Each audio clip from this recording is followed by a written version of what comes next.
Halo sobat, kami dari kelompok 1 akan menjelaskan mengenai surveillance.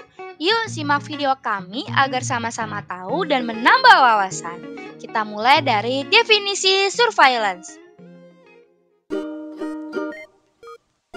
Surveillance kesehatan diartikan sebagai kegiatan pengamatan yang sistematis dan berkesinambungan terhadap data dan informasi mengenai kejadian penyakit atau gangguan kesehatan dan kondisi yang mempengaruhi peningkatan dan penyebaran penyakit, gangguan kesehatan guna memperoleh dan memberikan informasi untuk mengarahkan tindakan penanggulangan secara efektif dan efisien.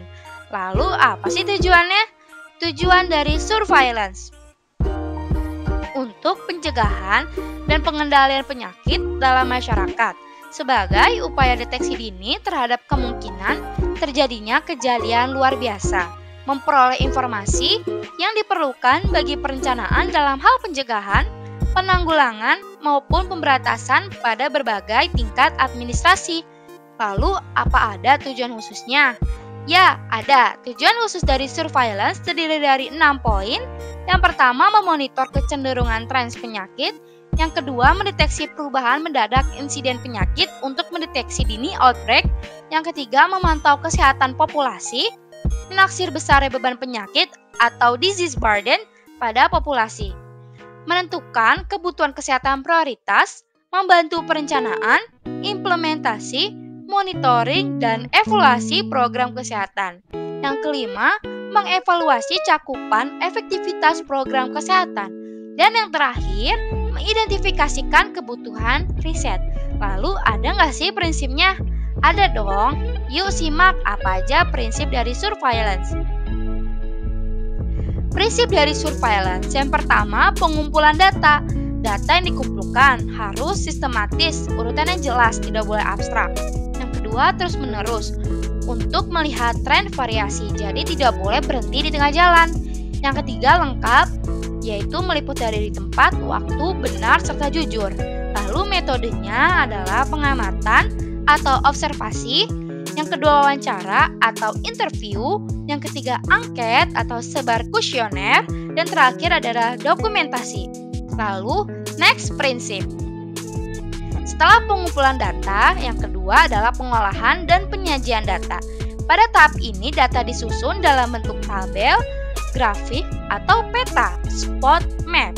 Yang ketiga, ada analisis dan interpretasi data. Analisis bisa dilakukan dengan cara yang pertama, univariat, menghitung proporsi atau menggunakan statistik deskriptif. Yang kedua, bivariat, yaitu dengan memuat tabel untuk menghitung proporsi, grafik untuk melihat kecenderungan, dan yang ketiga, peta, analisis menurut tempat dan waktu. Dan yang terakhir ada pelaporan data. Lalu setelah semua ini, apa sih fungsi dari surveillance? Fungsi surveillance memiliki dua fungsi. Yang pertama, fungsi inti, core activities, mencakup kegiatan surveillance dan langkah-langkah intervensi kesehatan 5 masyarakat. Kegiatan surveillance mencakup deteksi, pencatatan, pelaporan data, analisis data, konfirmasi epidemiologis, maupun laboratoris umpan balik atau disebut feedback. Yang kedua, fungsi pendukung, support activities.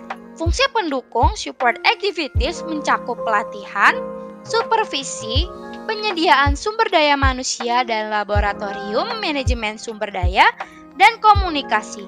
Lalu, apa bedanya pencatatan laporan dengan surveillance? Yuk simak perbedaannya. Kita mulai dari perbedaan pengertian. Kalau pencatatan atau pelaporan, kita mengertikannya dengan pencatatan proses cara pembuatan mencatat. Pelaporan, proses cara pembuatan melaporkan. Sedangkan surveillance, pengumpulan analisis data secara terus-menerus dan sistematis, lalu kemudian disebarluaskan kepada pihak yang bertanggung jawab dalam pencegahan penyakit dan masalah kesehatan lainnya. Lalu apalagi perbedaannya? Dari fokus kegiatan. Pencatatan atau pelaporan berfokus tergantung pada bidang yang difokuskan. Contoh, pada kegiatan puskesmas. Lalu, surveillance fokus kegiatannya memantau terus-menerus kejadian dan kecenderungan penyakit, mendeteksi dan memprediksi outbreak pada populasi. Lalu, apalagi perbedaannya? Terletak pada sumber data. Sumber data surveillance mencakup dari 7 poin. Yang pertama, laporan penyakit. Yang kedua, pencatatan kematian. Yang ketiga, laporan wabah. Yang keempat, pemeriksaan laboratorium. Yang kelima, penyelidikan peristiwa penyakit. Yang keenam, penyelidikan wabah. Dan yang ketujuh, survei atau studi epidemiologi. Kalau laporan dan pencatatan, sumber datanya dari SP2TP. Nah, di sini kita telah mencapai dari poin terakhir penjelasan mengenai surveillance. Berikut daftar pustaka dari video kami. Video kami bersumber dari 5 sumber.